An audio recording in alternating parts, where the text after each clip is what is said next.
Hey everybody, welcome back to the Light Side Music Reactions. Today we are reacting to Carrie Underwood singing America the Beautiful at President Trump's inauguration. And by the time I'm uploading this, it might have been a week or longer since it happened. But we're going back and editing. I already reacted to this, and I'm releasing it now, uploading it, and I'm adding some more context to it because some more stuff has happened since she did this performance. But Carrie Underwood is an American country singer and songwriter. She's one of the best-selling music artists of all time, having sold over 42 million singles and 18 million albums worldwide. She's the highest certified female country artist and one of the 15 highest certified female artists of all time, also being the female artist with the most number one singles on the U.S. country airplay chart. She's got her start in American Idol. Some of you might remember her from that. I remember that. They had when American Idol first came out, she was like one of the first three winners. I think she might have been the first year. Carrie Underwood, she won the first year they had American Idol, and then I think the year after that was the year they had Ruben Studdard and what was the other guy's name? The top two. My family, we supported not Ruben, but the other one. I can't remember his name now. And he ended up going real political, ran for political office and stuff in the years that followed. But both of them, they had great voices. And Carrie also had an amazing voice. And it was no wonder she won American Idol. And that gives you an example of her success and how good of a performer she is, which will come into play later on when I give some context on today's reaction. But Time magazine listed her as one of the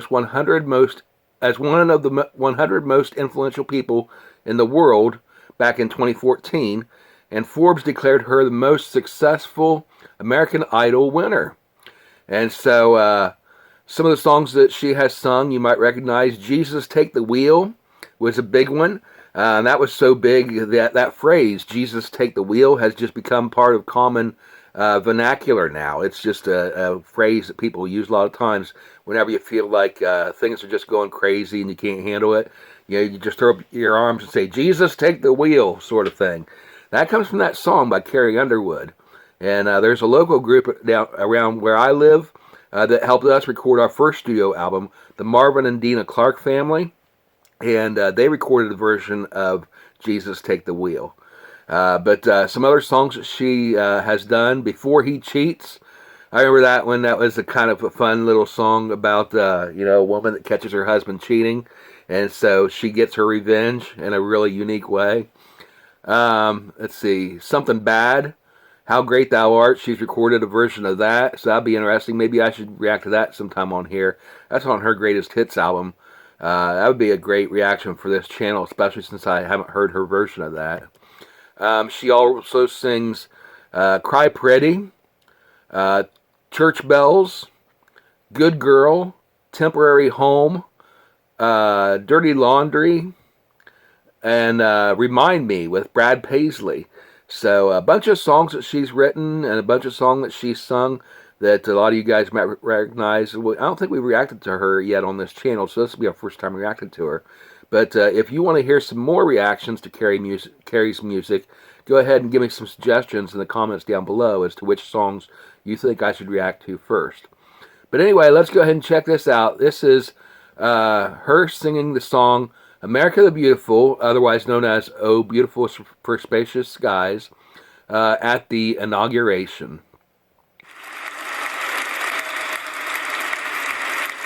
Ladies and gentlemen, performing America the Beautiful, please welcome the Armed Forces Chorus and Carrie Underwood.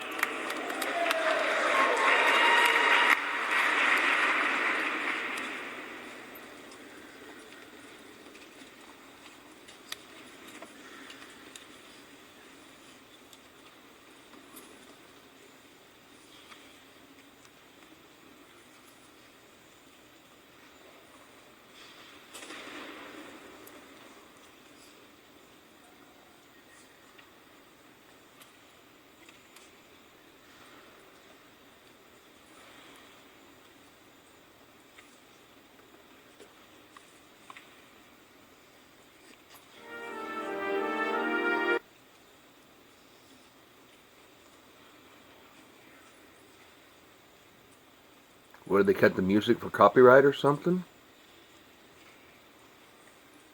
No, I still hear the moving around.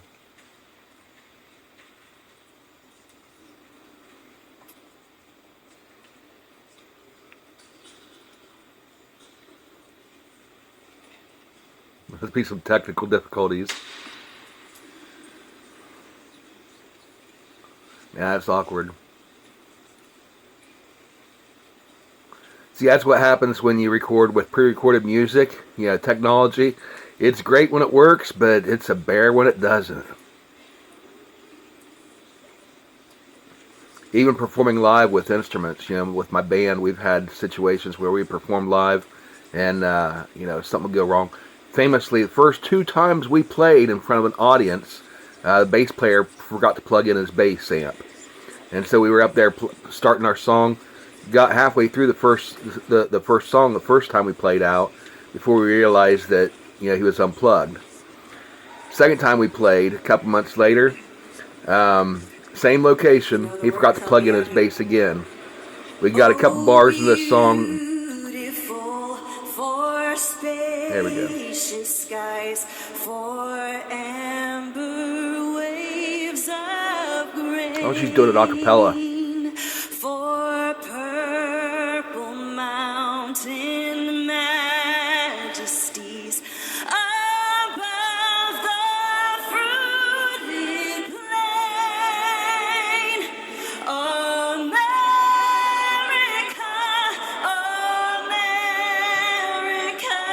God shed His grace on thee and crown thy good with brotherhood from sea to shining sea.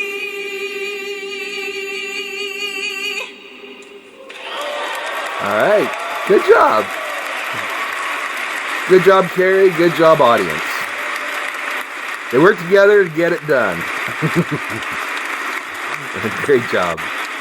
All right, so now let's go ahead and talk a little bit about it. First, let's talk about the text of the music. Oh, beautiful for spacious skies, for amber waves of grain, for purple mountain majesties above the fruited plain. America, America, God shed His grace on thee, and crown thy good with brotherhood from sea to shining sea. That's the verse that we all know, we all love, and we all grew up singing. In fact, this song, a lot of people confuse it for the national anthem. And when I first heard that she was singing America the Beautiful, you know, my reaction was, okay, cool, she's going to sing the national anthem. And compare it to, you know, other versions of national anthems that we've heard from other people. It's not the same song. And a lot of times those two get mixed up. But anyway, that's the verse that just about everybody knows. And you could see it as the audience sang along, some with really beautiful harmony. And just really, you know, made it a really unique version of the song. And we're going to go ahead and talk about that in a few minutes too. But first, we want to talk about the lyrics. You know, the lyrics, that first verse are pretty straightforward. You know, God bless America, that sort of thing. You know, oh, beautiful for spacious skies, from sea to shining sea. This is my land, this is your land, from California to the New York Island. These songs all basically have the same theme to them, that America is beautiful. You know, it's my home, and I'm proud of it. And I want God to bless it. Basically, that's the theme of that first verse. And I was disappointed that she only sang the first verse, because there are more verses to this song that probably a lot of people don't know. Usually a lot of people only recognize the first verse of some of these great songs, like our national anthem, for example. Most people only know the first verse, but there's several verses to that, and they're very meaningful. But let's go ahead and talk about the second and third verses of this one. Verse 2. Oh, beautiful for heroes proved in liberating strife, who more than self their country loved, and mercy more than life. America, America, may God thy gold refine, till all success be nobleness, and every gain divine. And so this second verse is talking about our heroes, the men and women of the armed forces in particular, who more than self their country loved, and mercy more than life. Those that fought for our country, that risked their lives, and some even laid down their lives. As the uh, Billy Ray Cyrus song says, all gave some, and some gave all. And this is talked about all of them, all the ones that gave some, and the ones that gave all. And this is honoring them in that verse. Those heroes proved in liberating strife. And then it goes on to the chorus, America, America, may God thy gold refine. And so we are gold in our nature. In nature, man in general is sinful. We have sinful wants and desires, and we have to overcome that to be more like God, who gave us an original nature to be pure and holy and blameless. But as soon as sin entered this world, man became sinful in nature. That's just a little bit of theology into this real quick, but to give it context. But as far as humans go, Americans in general are gold. And the Christians are gold. People who follow God, who love God, who love their country, they are gold in their hearts. But we want God to refine that gold and to make it pure. And that way it's not going to, a gold that isn't refined is going to be impure, and it's not going to be as good quality as pure gold. And so we're asking God to refine that gold and make us the true patriots, the true Christians, the true followers of God that love our God and love our country that we should be. Till all success be nobleness and every gain divine. Then it moves on to the third verse. O beautiful for patriot dream that sees beyond the years, thine alabaster cities gleamed, undimmed by human tears. America, America, God mend thine every flaw, confirm thy soul in self-control, thy liberty and law. And that line right there, America, America, God mend thine every flaw, that is echoing what the previous chorus said, America, America, may God thy gold refine. We're asking God to refine our hearts, make us pure gold, mend our every flaw, so that we can be the true people of God that He has called us to be. O beautiful for patriot dream that sees beyond the years. And we look back upon our history and we honor those that came before, and we look forward in anticipation to generations in the future that we hope to leave a good legacy and a good influence for. Beyond our patriot dreams. We want that patriot dream to continue from one generation to the next.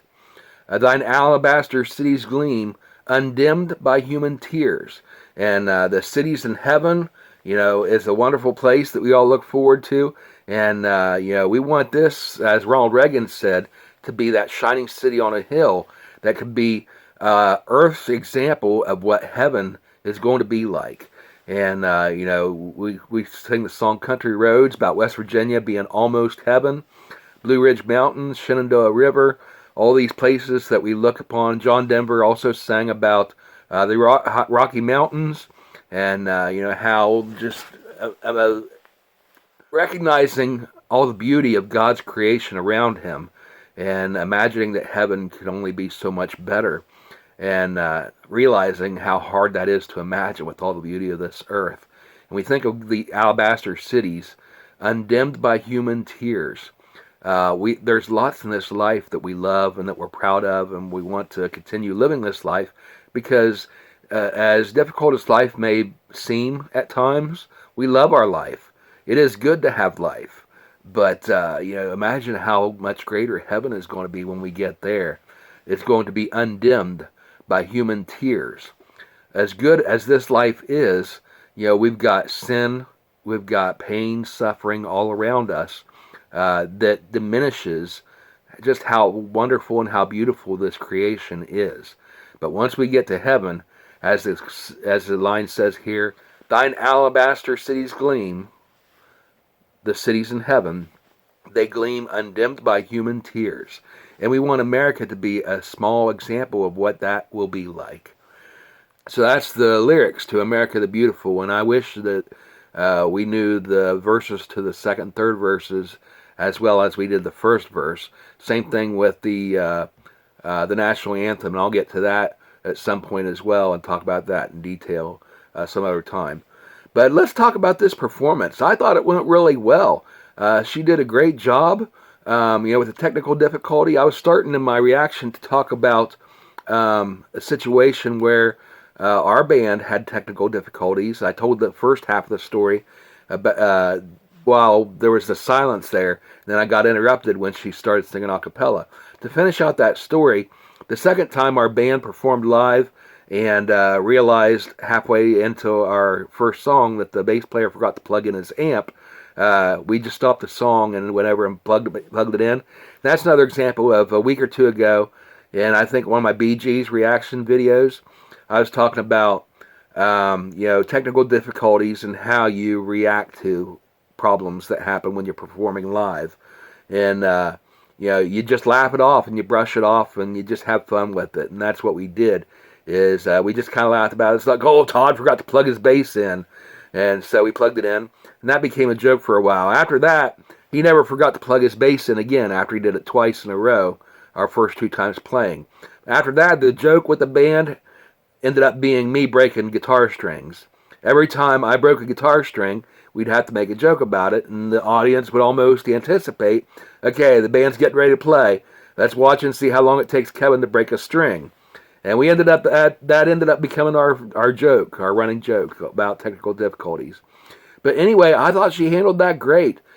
She just said, why don't I just sing it a cappella? You can't get the soundtrack to play. I'll just do it without the music. And that's the mark of a true professional. And she got up there, she did it beautifully. Didn't get too fancy with the vocals, just sang it straightforward. And I like to see that.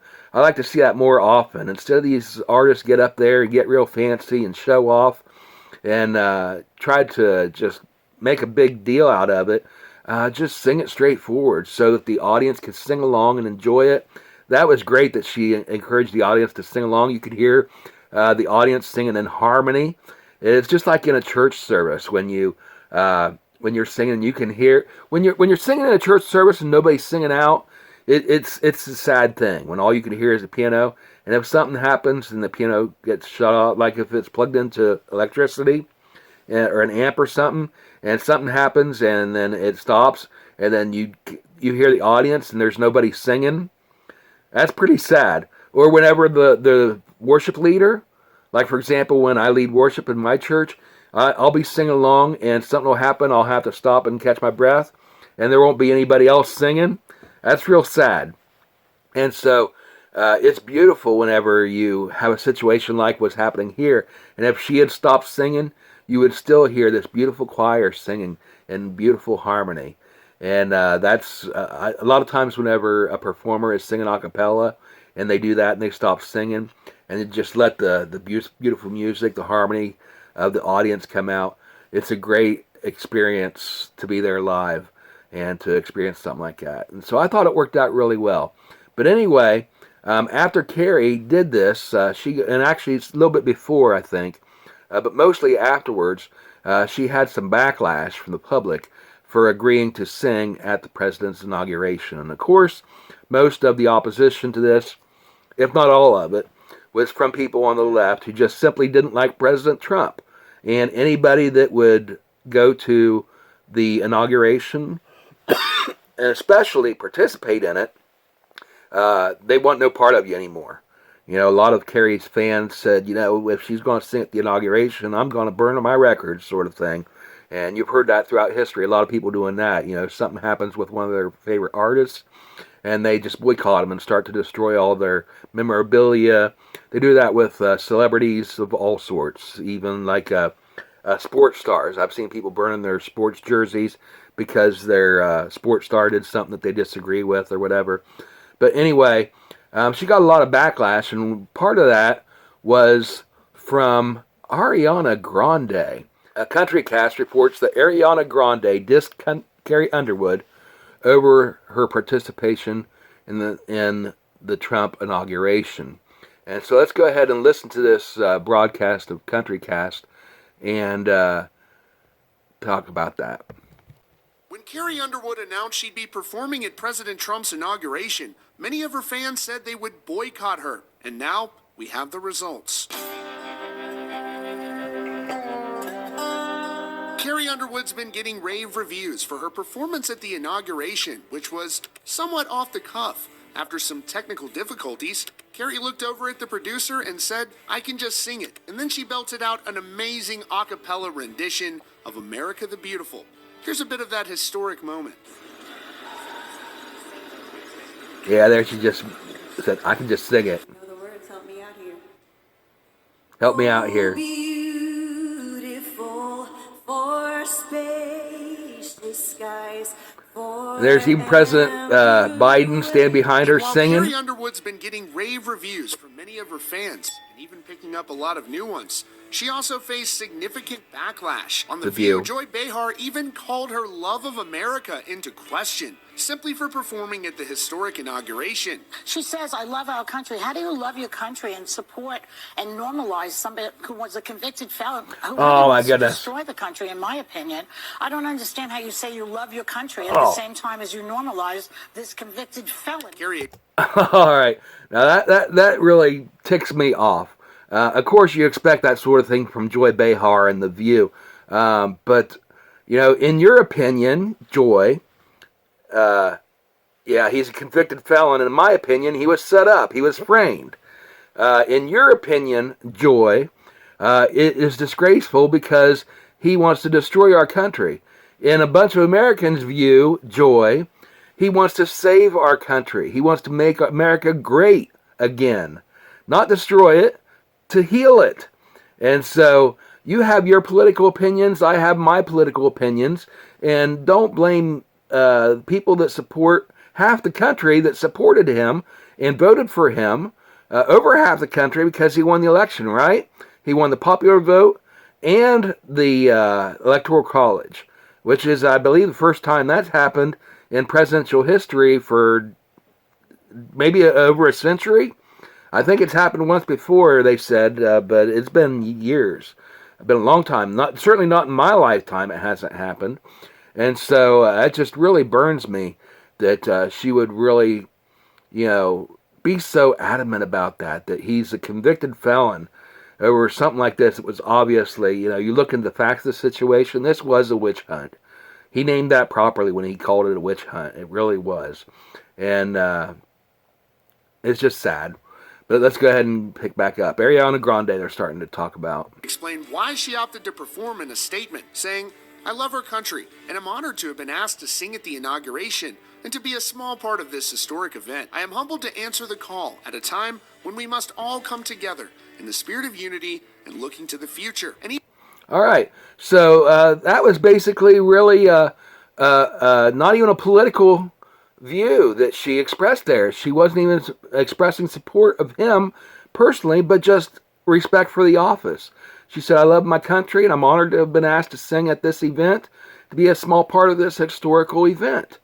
And so she's calling for unity and for people to come together in the spirit of unity and look into the future. Even though she may or may not agree with his policies, she respected the office and she wanted to be a part of it.